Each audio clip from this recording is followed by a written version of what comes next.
No caso de vocês entraram já, que nem eu perguntei se não deu muita briga, porque, querendo ou não, às vezes a gente, principalmente que envolve essa parte de criatividade, e a criatividade ela é muito especial de cada um, né? Tipo, às vezes você tá pensando a mesma coisa, você mostra pra pessoa, a pessoa vê outra visão.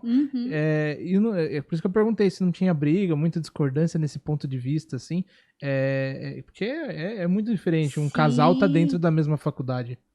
Então, a gente, se tinha alguma ideia diferente um do outro, a gente tentava ouvir o lado um do outro Uhum. para tentar conciliar, né? E isso é muito bom também para os nossos clientes, porque ele acaba ouvindo a ideia da mulher e a ideia do homem. Tem os dois pontos de E vista, se né? a gente está trabalhando para um casal, isso é Uhum. muito legal também. Então, a gente tenta equilibrar. Que Olha, legal. a gente pega a sua ideia aqui, recebe a ideia do homem também e tenta trabalhar junto. Tem um conflito, às vezes, de ideia, mas a gente tenta tudo resolver. Uhum. O Rafael faz a imagem, o Rafael que é mais dessa parte técnica, faz a imagem. Eu falei, não, é verdade, você tem razão, tá melhor assim mesmo. Porque, não sei, eu vejo que a grande maioria dos profissionais, principalmente arquitetos, eles tendem a ser mais individualistas em alguns quesitos. Sim, tem. Até tendo uma equipe grande, às vezes ele é. Não todos, logicamente, tem Uhum. cada personalidade e tem. Uma pessoa tem uma personalidade. Mas eu vejo que é bastante gente, assim. Pelo menos aqui, até a experiência de conversar com algumas pessoas aqui, a grande maioria é o individualista Mas e, tipo, é isso. eu acho que a arquitetura, né, outras profissões também, mas a arquitetura, ela trabalha muito para quebrar nosso ego, o nosso orgulho. Sim. Então, ao longo, não vou dizer para você que lá no começo a gente queria impor a nossa ideia. Uhum. Às vezes para um cliente, outro não, é assim, assim. E a gente foi vendo que cada ser humano de um jeito tem as suas necessidades. Eu não Sim. estou lá todo dia na casa de um cliente para saber o que ele gosta mais, o que funciona ou não para ele. Então, a gente teve que aprender muito a quebrar nosso ego, nosso orgulho, para deixar também respeitar a necessidade do cliente. E No as ideias começo também. acontece muito isso também, né? De a gente achar. Principalmente quando a gente sai da faculdade, a gente tem um monte de sonhos, de falar, nossa, eu aprendi tudo isso e tal. E daí você pega o primeiro cliente lá e ele fala assim: queria isso. Aí você não concorda com meia dúzia do que ele falou. Aí você vai lá e inventa o projeto, né? Você começa a inventar de fato, porque às vezes tá fácil, tá simples, você vai lá e começa a enfiar um monte de coisa que é desnecessário. Porque eu fiz faculdade, porque não sei o quê. Você quer ser mais inteligente no sentido de, não, eu tenho a experiência na arquitetura. E no final das contas, a experiência, ela também conta o lado prático, né? De quem vivencia. Com certeza. Às vezes a gente se forma e a gente não tem aquele gabarito nem de vivência. Eu vejo um monte de gente que se forma e nada contra, mas muita gente, sei lá, mora com o pai, com a mãe, não sabe nem como funciona basicamente uma cozinha para uma família, ou, né, ou tem o quarto do jeito dele a vida inteira ali, e isso é uma dificuldade, eu vejo, para muitos jovens, assim. Acho que a vivência, você esperar, você ter uma experiência. Todo dia a gente aprende. Até hoje sim. a gente aprende com clientes nossos. Exatamente. Então, a gente precisa sair da faculdade e estar aberto. Baixar um pouco a guarda e deixar a gente aprender. Permitir-se aprender, né? Ser um eterno aprendiz. Porque só tem a agregar. Aí seus projetos só vão melhorando a cada projeto que passa, você só vai melhorando. É engraçado quando a gente pega e vê um projeto antigo, você até eu falo, caramba, nossa, tem tanta coisa. Eu não assim chorei. Uma lágrima. Assim, mas sabe o que é legal? Uma coisa. Às vezes, teve uma vez, eu não sei quem que conversou comigo, falou assim, e eu comecei a ter uma visão diferente. Eu pegava os projetos e falei, nossa, como eu era ruim, né? E como que eu vendia esse projeto, assim, assado, né?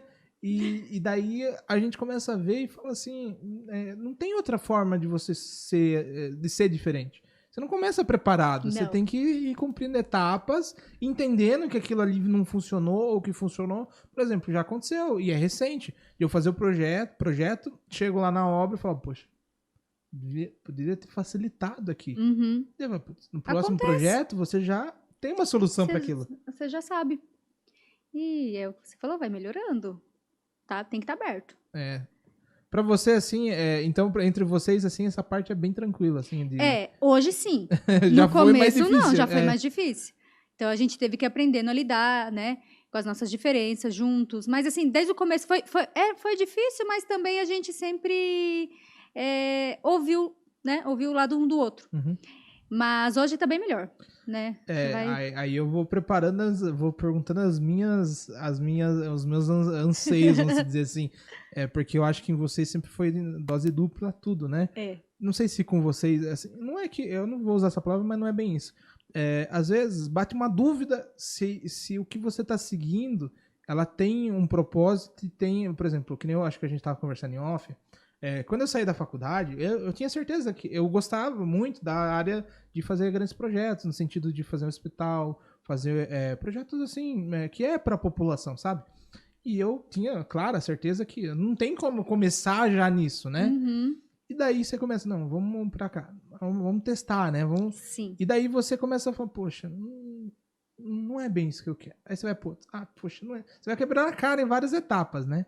E eu não sei se, por exemplo, eu tô falando de mim, que eu sou uma pessoa, imagine vocês. Eu entendo bem. Imagine vocês dois. Sim. Vocês tinham muito essa questão de, poxa, será que tá legal aqui e tal? E daí muda a rota e não sei o quê? Com certeza. A gente, no início, começou fazendo de tudo um pouco. Uhum. Eu pensava muito pro lado de urbanismo. E o Rafael ia muito pro lado de edificação vertical, né? Prédio. E agora, depois de 6 anos, que ele está colaborando com um escritório fazendo arquitetura vertical, né? Prédio. Uhum. Mas no começo a gente já fez de tudo um pouco, né? Um projeto comercial, um projeto residencial, muitas regularizações na prefeitura. Mas aí a gente começou a perceber o que a gente gostava de fazer. E o que a gente tinha mais expertise mesmo. Uhum. Então, o projeto residencial, a reforma, projeto comercial também, às vezes aparece um outro, foi selecionando a gente, parece que foi buscando a gente, assim, sabe? Uhum. Não, vai para esse lado aqui, e a gente vai ganhando experiência, né? Experiência na aprovação de projeto na prefeitura, em condomínio. Então, a gente foi vendo que... As coisas vão ficando mais fáceis, vão ficando mais fluidas, mais fáceis. Então, a gente foi indo para essa área, até chegar hoje um ponto, que eu falei para você das diferenças de gosto, né? Até de estilo também, vai refinando. Então, às vezes o cliente chega hoje pra gente, ele já sabe qual que é o nosso estilo. Entendi. Então, já vai estar mais refinado. Até 6 anos depois, né, gente? E vocês, assim, né, por serem dupla, facilitou muito esse processo de maturação, de experiência? Ou vocês quebravam a cara junto e daí falaram, não, vamos tentar de novo assim? Teve algumas coisas que facilitou. Porque o Rafael sempre foi mais técnico, né? Essa parte de prefeitura. Ele que sempre foi fazer uma prancha, um detalhamento para a prefeitura. E eu ficava mais na parte ali, na criatividade. Então, a gente conseguiu unir... Nossa, ia amar isso daí. Uma coisa a outra. Ô, Thiago, vou colocar o Thiago para me ajudar ali nessas partes aí. Nossa, tem coisa que eu odeio que eu fico postergando. Isso é um problema. Que eu falo, putz, a parte burocrática eu não gosto muito, não. A parte burocrática, pra mim, só é rápida quando eu falo, tipo, eu fiz o projeto, precisa aprovar na prefeitura, beleza. Agora, essa parte, eu comecei muito também com... Acho que todo mundo começa assim. Com legalização, enfim, ampliação, os projetos menores, né? E, nossa, eu falar pra você, eu não tenho mais paciência pra isso. O pessoal me procura, eu já indico outra pessoa. Vai lá. Lá é mais fácil. Mas eu acho que é muito interessante de vocês, nesse sentido, de vocês terem esse contraponto aí. Porque, por exemplo, eu não tenho, que nem até tenho, né? Mas muitas vezes eu tenho que ir lá resolver. E se tem uma pessoa que entende o que tá incomodando, às vezes você vai lá, putz, é um negocinho simples e daí você não dá mais com paciência. O negócio vira gigante o problema, né? Sim. Você recebe lá um comunicado. Precisa ter 1 metro quadrado a mais. Aí a gente precisa, né, dar uma respirada. E vai. Aí o Rafael faz essa parte arquitetônica, mexe, e a gente volta lá, ou eu, ou ele. Nós 2 assinamos, né? Ah, é? Nós 2 assinamos.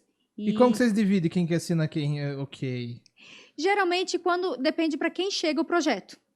Então, às vezes, é uma pessoa conhecida minha que indica, olha, esse casal aqui quer desenvolver um projeto. Então, eu que fico responsável. Ou chega para ele que fica responsável. Ou o pessoal do Instagram, acaba ele ficando responsável pela essa parte arquitetônica e eu pela parte de interiores. Então, vocês têm uma divisão bem definida já. Sim, mas um ajuda o outro. Um mete o dedo no... Mas é bom ter vários pontos de vista. Eu brinco que o meu senso... o arquiteto ele é muito fácil dele perder o... porque ele começa a criar. E às vezes você perde o senso, às vezes, qual que é o limite do proprietário. Não sei se com vocês é assim. Você tá Sim. fazendo ali, aí você, por exemplo, o meu senso é minha esposa. Uhum. Eu falo assim, ó, eu acho que eu passei um pouquinho, eu vou lá, vem aqui, amor, olha aqui e tal. Aí ela, não sei se ficou tão legal e tal, né? Ou se, sei lá, eu achei que exagerou aqui. Aí eu pego, paro um pouquinho, velho. Como que é o nome dela? Ana. Ana, isso mesmo, Ana. Continue assim. Mas não tem jeito. Aí muito importante porque ouvir se deixar, a gente deixa a casa sem pilar, sem nada, sem viga. Ela tá voando, né? Aí é isso. Porque assim, eu tenho vários amigos, até amigos aqui do Inloco. Quando dá, a gente se reúne, conversa e tal, e fala sobre algumas ideias que a gente tá tendo. Mas a gente sempre vai para um lado meio absurdo das coisas. Não sei se com vocês é assim. Mas eu tendo sempre, não, vamos fazer isso. A hora que vai ver, é um negócio às vezes até inviável. O que no começo, a gente acabava fazendo isso. Mas aí, com a experiência, a gente começou a perceber que o cliente tem um orçamento, a gente precisa trabalhar dentro desse orçamento. Então, a gente começou a trabalhar de uma forma mais racional. Uhum. Então, por exemplo, um sobrado. Vamos tentar alinhar as paredes do pavimento térreo com o pavimento superior. Assim, a gente economiza em viga, em pilar, o cliente fica feliz, o construtor também. E um balanço ou outro a gente deixa para o engenheiro quebrar a cabeça, na fachada, por exemplo. Mas a gente tenta trabalhar um pouco mais racional nisso, de fazer essa ligação com o pavimento térreo com o pavimento superior. Pensando na economia. Isso, pensando na economia. Mas se o cliente tem um orçamento maior, a gente pensa em umas ideias, bem umas vigas, né? Em balanço, alguma coisa assim. Mas vai equilibrando. Uhum. Vai equilibrando para tentar achar. Eu acho que é importante também, mas eu até brinco, né? Eu tenho vários projetos que eu fiz que poderia ter sido muito mais caro. Uhum. Mas às vezes você tem uma boa ideia até pensando nessas economias, né? Por exemplo, eu costumo pelo menos pensar nos projetos até a questão de economizar tubulações de esgoto, assim, por exemplo, uma casa de, sei lá, 4 suítes. Uhum. Dá muito bem para os quartos, pelo menos do meio, ter ali próximo, né? Uma mesma parede. Um bloco hidráulico ali, fazer um shaft, alguma coisa do tipo assim, que facilita o processo, né? Isso mesmo. Porque assim, a gente, pelo menos aqui, a gente já falou muito de obra, eu vivencio obra quase diariamente. Quanto mais coisas você dificultar, mais problemas você vai encontrar. É verdade. Eu comecei a construir, a ser administrador de obra, porque eu ia para uma obra e só me ligavam porque tinha um monte de problema. Aí chegava lá, assim, não, tá aqui e tal, faz assim, assim, assado. Aí, no final das contas, eu começava a falar, não, você não quer ficar nessa obra aqui e tal? Aí você pensa 2 vezes e fala, putz, né, já tem um monte de coisa aí. Já tem um monte de problema, que será que vai mas assim, no final das contas, se a gente ficar fugindo dos problemas, a gente não vai a lugar nenhum, né? E você não vai aprender também. Uhum.